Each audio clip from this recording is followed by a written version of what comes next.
Well, my journey started about 30 years ago. I was born in a country called Yugoslavia, and the first 4 years of my life were actually pretty good. My dad had a VHS business, and he was very much into art. And as a result, he made me watch all the Luis Buñuel movies, all the Akira Kurosawa movies. And it's a high classics. And when you watch those movies and you're 4 years old, you have no idea what's going on. But somehow, I was really attracted to it, and it really got into my subconsciousness. Like I felt that emotion, Yeah. And I was watching everything I was consuming. So the first 4 or 5 years of my life were really good. And then out of nowhere, like a great long-lasting war struck my country. So pretty much since I was 4 until like my teenage years, I grew up in a war and in a war-torn country. I really found salvation in watching movies as I was growing up, And when I was in my late teenage years, that is when I realized that this is my calling. I want to make movies. So I was so excited about this newly found vision, not newly found vision because I was always influenced by movies, but it was like so crystal clear in my mind that one day I declared to my parents, Mom, Dad, I'm gonna make movies. And they look at me and they was like, what you talking about, son? Why don't you be a doctor or a police officer or whatever? Don't talk about filmmaking, it's crazy. Sure. And it was really surprising for me because, anytime I speak about I want to be a movie maker back home, people looked at me and they responded as if I said I want to be an astronaut and fly to Mars. It's impossible. Everybody assured me, even my parents. And now I understand the reason why, because the war and the mindset they had during the war is people just want to survive. It's a practical mindset. It's a very practical mindset for them, So that is after conversing with my parents and with people, I understood for me to become a filmmaker and really pursue my dream on a grander scale, I really have to find a way how to go to America. America where people still believe in dreams. People are not afraid to dream here. But very easy for me to believe, not to lose hope, because when you grow up in war, you tend to get used to these insurmountable obstacles, impossible means nothing to you, So I was researching, what can I do? And then once I learned that US universities are offering full scholarships for prospective student athletes. And that was my idea. For me to become a filmmaker, I have to become an athlete first. So I was thinking what kind of sport can I do? And after thinking a little bit, I understood that running, I'm gonna be a runner. Because you don't need any kind of fancy equipment. You don't need coaches or crazy nutrition or whatever.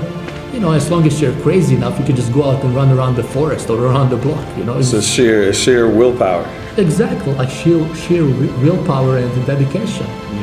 But it's very interesting because when I set my mind that I want to be a runner, I don't like running, but you see, I understood that's my ticket to America, that's my ticket to making films. I approached my running years as if my life depends on this.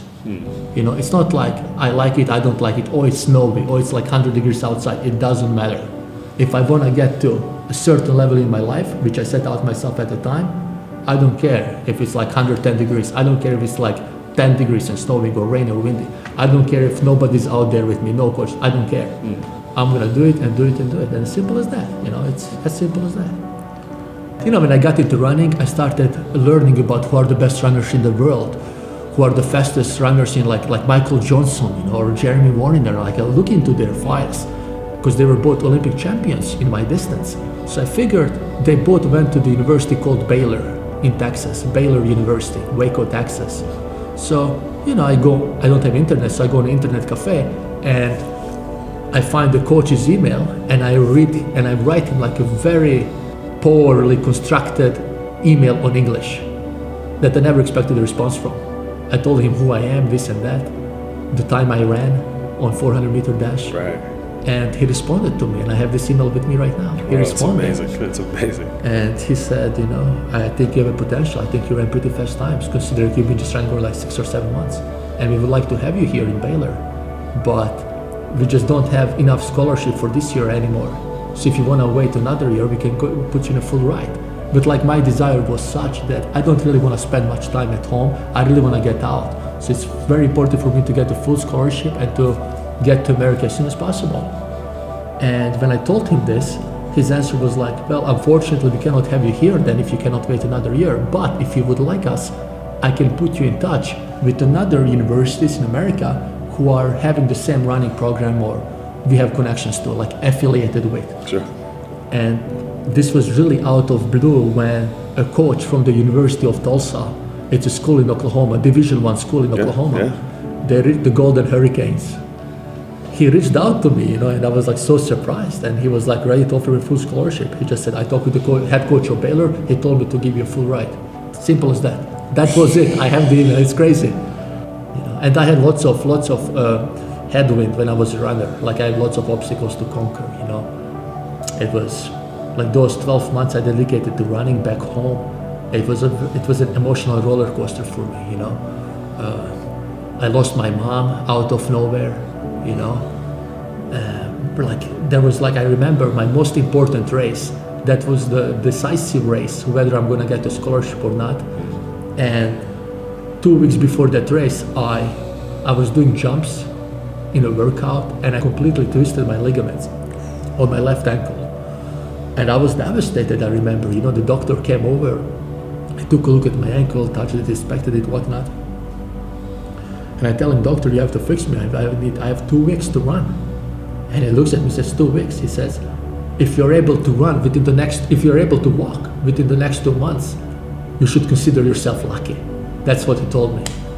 And it was a punch to my heart, But I remember this is the same thing when people told me I cannot go to America.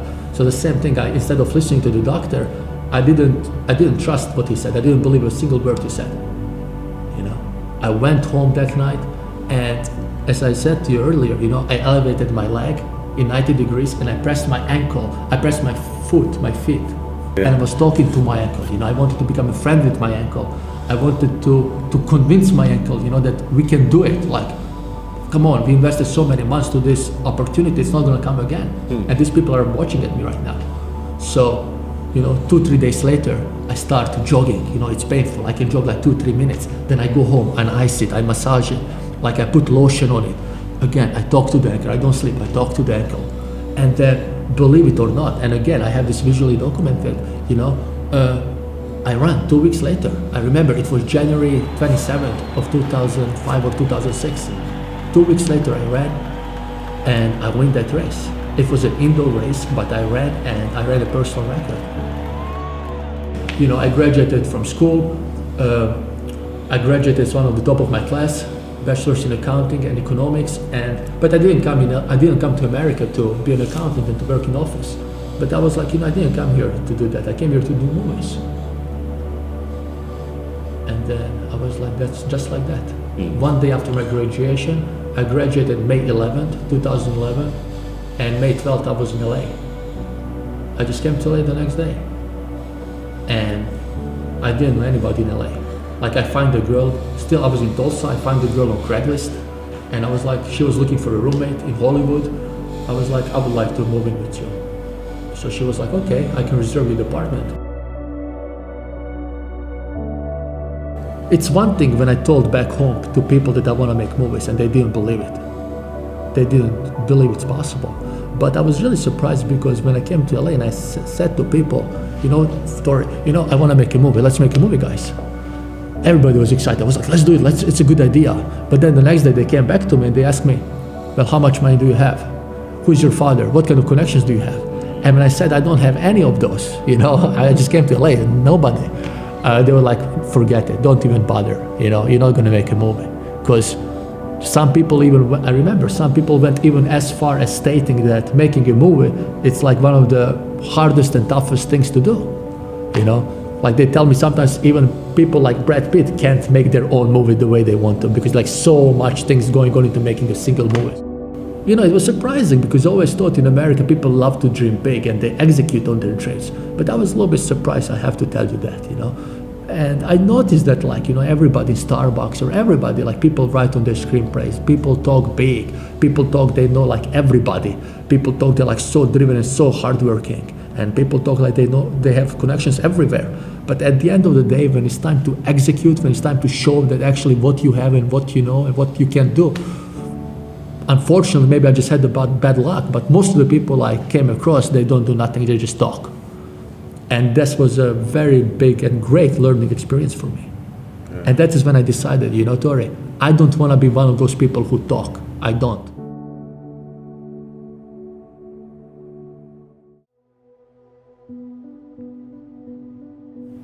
So I went to Best Buy, I bought a camera for like $150 and I made the whole movie. That's it, I made the whole movie. I filmed it, it was very primitive movie making, but then I never made a movie before. And I wanted to edit it, but I didn't know how to edit. So I taught myself how to edit.